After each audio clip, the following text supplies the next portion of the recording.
ቆፍጠን ያለ ባላገር ነው። አፈር ለሚበላው ለሚበሰብሰው ለዚህ ፈራሽ ገላ ቁምጣ መች አነሰው ሲል ሲያዜም የሚታወቀው ድምፃዊ ሰማይ በለው በቅጽል ስሙ ሰሜ ባላገሩ ከአባቱ ከአቶ በለው ሹምዬ እና ከእናቱ ከወይዘሮ እናትነሽ ቢልልኝ መስከረም 17 ቀን 1960 ዓ.ም ውብ በሆነችው የአባይና የጣና መፍለቂያ በሆነችው ባህር ዳር ከተማ ተወለደ። ሰማይ በለው ወይም ሰሜ ባላገሩ ያደገውም በዚሁ ከተማ ቀበሌ 3 በተለምዶ አባ ፋሲሎ ትምህርት ቤት አካባቢ በሚባለው ሰፈር ነው። ከልጅነቱ ጀምሮ ለድምፅና ለሙዚቃ ልዩ ፍቅርና ተፈጥሯዊ ተሰጥኦ የነበረው ሲሆን በሰፈሩና በጓደኞቹ ዘንድ በማራኪ ድምፁና በደግነቱ እጅግ ይታወቅ ነበር። ሰማይ በለው ገና በ14 ዓመት ታዳጊነቱ በባህር ዳር ሕፃናት ኪነት ቡድን ውስጥ በመሳተፍ የረጅም ዘመን የጥበብ ጅማሮውን መሰረት ጥሏል። ሰሜ ድምፃዊ ብቻ ሳይሆን የግጥም የዜማና የቲያትር ደራሲም የነበረ ሲሆን ቀልዶችንም በተፈጥሯዊ ዘይቤ በማቅረብ ለኢትዮጵያ ኪነ ጥበብ ደምቆ የሰራ ታላቅ ባለውለታ ነበር።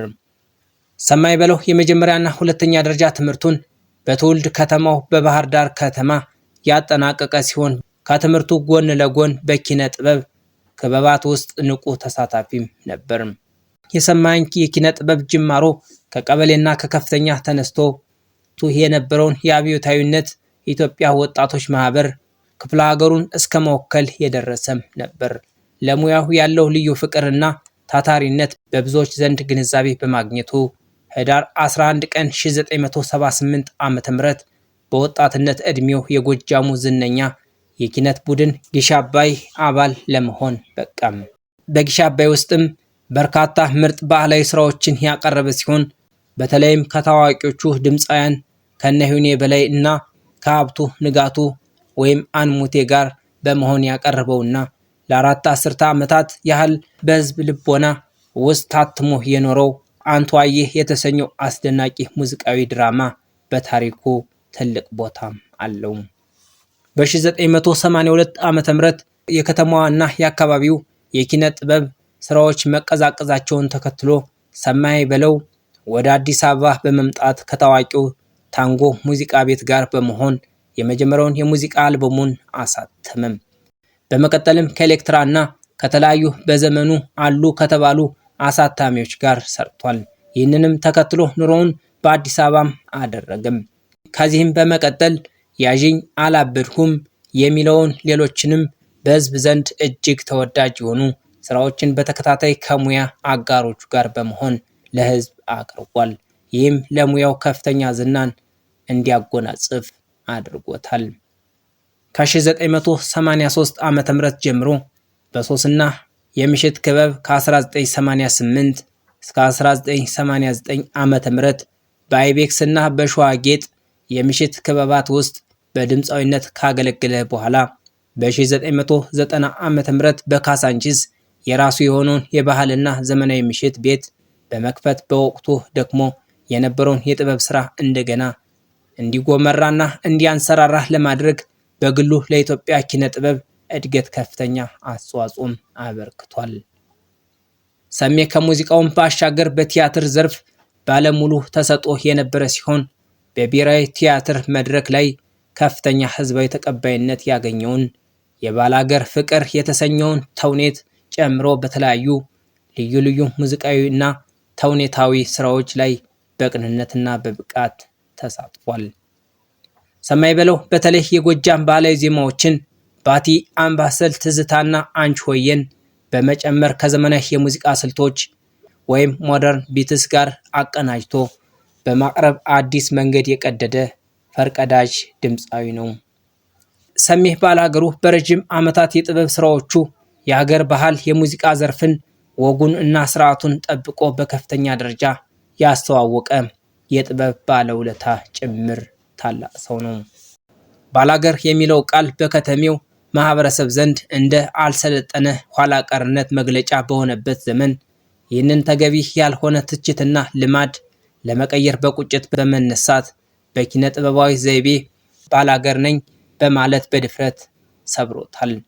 በሄደበትና ሙያውን ባስተዋወቀባቸው ዓለማትና መድረኮች ሁሉ እንደ አርሶ አደር በመልበስና የመገልገያ ዕቃዎችን በማስተዋወቅ ረገድ ራሱ አርሶ አደሩን በመሆን ጭምር ለባላገሩ ያለውን ፍቅር በክብር አሳይቷል።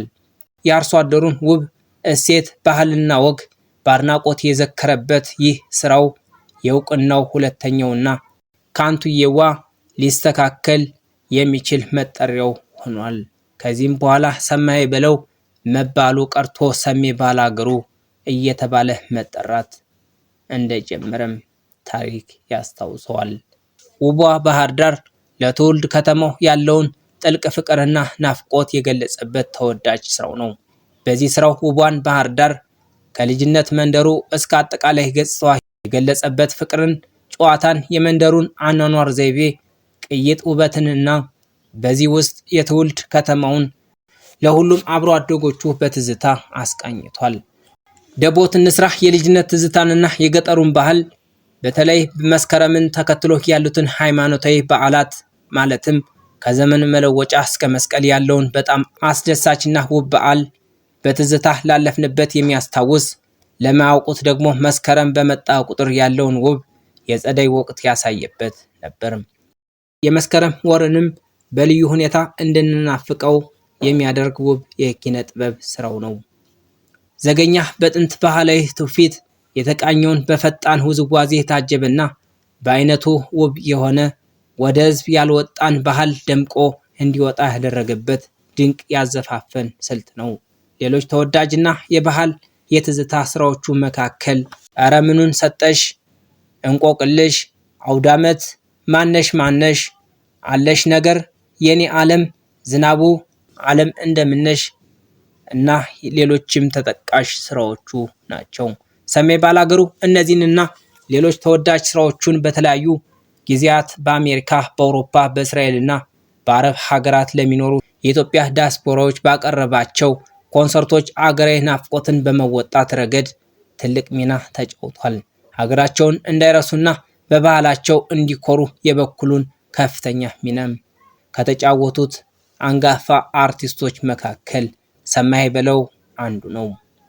ሰማይ በለው መድረክ ላይ ሲወጣ መቼም ቢሆን ከፊቱ የማይጠፋውና ተመልካችን ማራኪ በሆነ ኃይል የሚሰበስበው ደማቅ ፈገግታ ልዩ መለያው ነበርም። ሰማይ በለው የድምፁ ጉልበትና ጥራት እጅግ አስደናቂ ከመሆኑ የተነሳ ያለምንም የድምፅ ማጉያ ወይም ማይክ መድረክን የመሙላትና አድማጭን የመማረክ ልዩ ተሰጥኦም ነበረው። ሰማይ በለው ከተመልካች ጋር በቀላሉ የመቀራረብ፣ ሰውን የማስደሰትና መድረኩን ሙሉ በሙሉ የመቆጣጠር ልዩ ተፈጥሯዊ ስጦታም ነበረው። ሰሜ ባላገሩ በ1991 ዓ.ም በደረሰበት የመኪና አደጋ ምክንያት በወንጀል ተጠርጥሮ ፍርድ ቤት ሲመላለስ ቢቆይም በመሃሉ ለስራ ወደ አሜሪካ መሄድ ነበረበት። በስራ ላይ እያለ በተጠረጠረበት ወንጀል የ4 ዓመት የእስር ፍርድ ቤት እንደተፈረደበት ተሰማም። ብዙዎቻችን እንኳንስ እስር ተወስኖብን እንዲያውም ውጭ ናፋቂ በሆንበት ጊዜ ሰሜ ግን ፍትህንና ህግን በማክበር ስራውን አቋርጦ ወደ ሀገሩ በመመለስ ቤተሰቦችንም ልይ ሳይል ቦሌ አውሮፕላን ጣቢያ ላይ እጁን ለፖሊስ በመስጠት ለህግ ተገዥነትን በተግባር አስተምሯል። ሰሜ ድልድይ ከዚሁ የመኪና አደጋ ጋር ተያይዞ አደጋው የተከሰተበት ድልድይ እሱን ለመዘከር ሰሜ ድልድይ እየተባለ ቋሚ መጠሪያ ተሰጥቶታል። ሰሜ መንደር የመኖሪያ መንደሩ ከነዋሪው ቀድሞ የገባና ከነበሩት አርሶ አደሮች ጋር በነበረው ሰላማዊ ግንኙነት የተነሳ አካባቢው ሰሜ መንደር እየተባለም እንዲጠራ ሆኗል። በወቅቱ በአገራችን ማህበረሰብ የተንቀሳቃሽ ስልክ መጠቀም በጀመረበት ወቅት የኖኪያ ስልክ ምርት ኖኪያ 3310 ሰሜ ባላገር ተብሎ እስከ ማስጠራት የደረሰ ተጽዕኖ ፈጣሪም ነበር። ይህ ስልኩ ከነበረው ጥንካሬና ወድቆ አይሰበሬነት የተነሳ ከሰሜ የብርታትና የጥንካሬ ተምሳሌትነት ጋር ተያይዞ የተሰጠው ስያሜም ነበር። ሰሜ ባላገሩ ከተሰጥኦ ባሻገር በተገኘበት ቦታ ላይ ሁሉ ሳቅን የሚፈጥር እጅግ ተጫዋችና ቀልድ አዋቂም ነበር።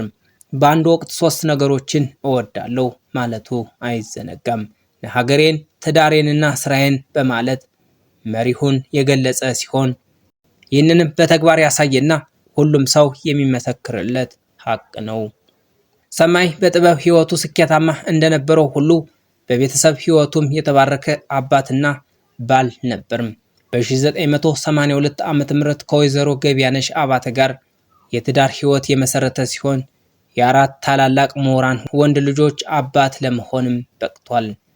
ሰሜ ባላገሩ የእነዚህ የአራቱ ልጆቹን ፍሬ የአራት የልጅ ልጆችን ለማየት በመታደል በቤተሰቡና በልጆቹ ደስታ ይበልጥ የተባረከ አባት ለመሆን በቅቷል። ልጆቹን በጥሩ ስነ ምግባርና እውቀት ኮትኩቶ በማሳደግ እንዲሁም ልዩ አባታዊ ፍቅርን በመስጠት ረገድ ለአካባቢው ማህበረሰብ ትልቅ አርያና አስተማሪ የነበረ መሪ ነበር።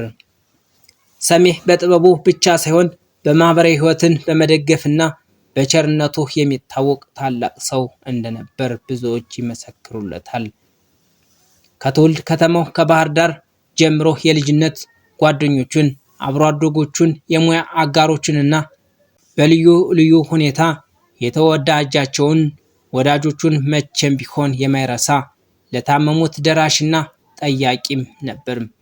የጭንቀትና የችግር ቀናት ሲከሰቱም የሙያ የገንዘብ እርዳታ ዝግጅቶችን ሙሉ በሙሉ በነፃ አገልግሎት በመስጠት ያገዝ ነበር። ወደ ቤቱ ለዘለቀ እንግዳ ደግሞ የጥንቱን የአባቶች ሃይማኖታዊ እሴት በተላበሰ መልኩ የእንግዶችን እግር አጥቦ አብልቶና አጠጥቶ አልጋ ለቆ ለዘመድ አዝማድና ለእንግዳ የሚያሳየው ልዩ ወንድማዊ ፍቅር መቼም ቢሆን የሚረሳ አይደለም። ሰማይ በለው የአረጋውያን መርጃ ማህበር ስራዎች ላይ በጉልህ በመሳተፍ አረጋውያንን በመደገፍና በመርዳት ትልቅ ማህበራዊ አርያነት አሳይቷል። ግዴታውንም መወጣት ችሏል። በትውልድ ከተማው በባህር ዳር ከተማ ልዩ ልዩ ማህበረሰብ አቀፍ ዝግጅቶች ሲኖሩም በነፃ አገልግሎት በመስጠት የከተማዋን ሁለንተናዊ እንቅስቃሴም ያግዝ ነበር። በአዲስ አበባ በሚኖርበት ቦሌ ቡልቡላ አካባቢ የሚገኘው ቡልቡላ መድኃኔዓለም ህንፃ ግንባታ ከመጀመሪያው ጀምሮ በልማት ኮሚቴነት ተመርጦ በንቃት አገልግሏል። ገቢ በማሰባሰብና አቅሙን እውቀቱንና ጉልበቱን ሙሉ በሙሉ በመስጠት ያበረከተው በጎ አስተዋጽኦ ሁልጊዜም በቤተ ክርስቲያኗ ታሪክ ውስጥ የማይረሳ ትልቅ አሻራው ነው። በሰበካ ጉባኤ አባልነት ተመርጦ በቅንነት በታማኝነትና በፍጹም ፍቅር ቤተ ክርስቲያንንም አገልግሏል። ቤተ ክርስቲያኗ ገቢዋ እንዲዳብርና ካህናት የተሻለ ደሞዝ እንዲያገኙ በማሰብ የብሎኬት ማምረቻ ማሽን ገዝቶ በነፃም አበርክቷል። ለታላቅ የህዳሴ ግድብ ልዩ ዜማና ግጥም በመፍጠር ህብረተሰቡን በኪነ ጥበባዊ መንገድ ድጋፍ እንዲያደርግ አነሳስቷል። ታሪካዊ ድርሻውንም ተወጥቶ አሻራውን አሳርፏል። ሰሜ ባላገሩ በሀገራዊ ጥሪዎች በሙሉ የተጣለበትን ኃላፊነት በቅንነት የተወጣ አገር ወዳድ ነበር። አገር በተወረረችበት ወቅትም እስከ ግንባር ድረስ በግንባር ቀደምነት በመጓዝ ሰራዊቱን ያበረታታ፣ የቀሰቀሰ፣ ለሀገር ክብር የቆመና ግዳጁን በጀግንነት የተወጣ የጥበብ ሰው ነበር። ሰሜ ባላገሩ ከቅርብ ዓመታት ወዲህ ከመደበኛ በላይ የሆነ ውፍረቱ ይህ ነው የተባለ የጤና ችግር እንዳልፈጠረበት ከአንድ ዓመት በፊት በመገናኛ ብዙሃን ተናግሮ ነበር። ከቅርብ ጊዜ ወዲህ ደግሞ ውፍረቱን ለመቀነስ የተለያዩ የሕክምና ዘዴዎችን ሲከታተል የቆየ ሲሆን ጥሩ ለውጥ እያመጣ መሆኑን በማህበራዊ ሚዲያዎች ሲገልጽ ነበር። በመጨረሻም ሰኔ 8 ቀን 2018 ዓ.ም ጠዋት የድካም ስሜት ተሰምቶት በልጆቹ አማካኝነት ወደ ሆስፒታል እየተወሰደ ሳለ በድንገት በመድከሙ ሆስፒታል ደርሶም እርዳታ ቢደረግለትም ባለማገገሙ ምክንያት ብዙም ሳይቆይ ህይወቱ አልፏል።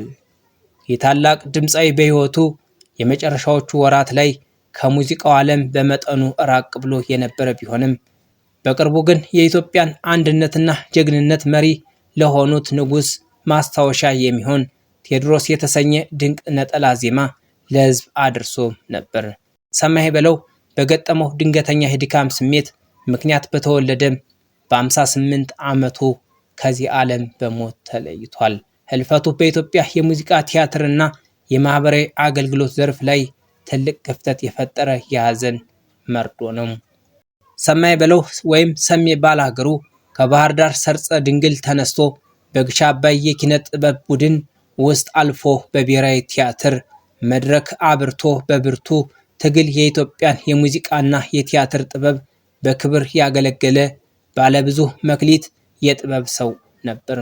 በቅንነቱ፣ በእንግዳ ተቀባይነቱ፣ በሀገር ፍቅሩ፣ በማህበራዊ ህይወት ተሳትፎውና በበጎ አድራጎቱ የብዙዎችን ህይወት የባረከው ሰሜ ባላገሩ ስሙ፣ ታሪኩና የማይረሱ የጥበብ ስራዎቹ በትውልድ ቅብብሎች ውስጥ ሁልጊዜም በክብርና በናፍቆት ሲታወሱ ይኖራሉ።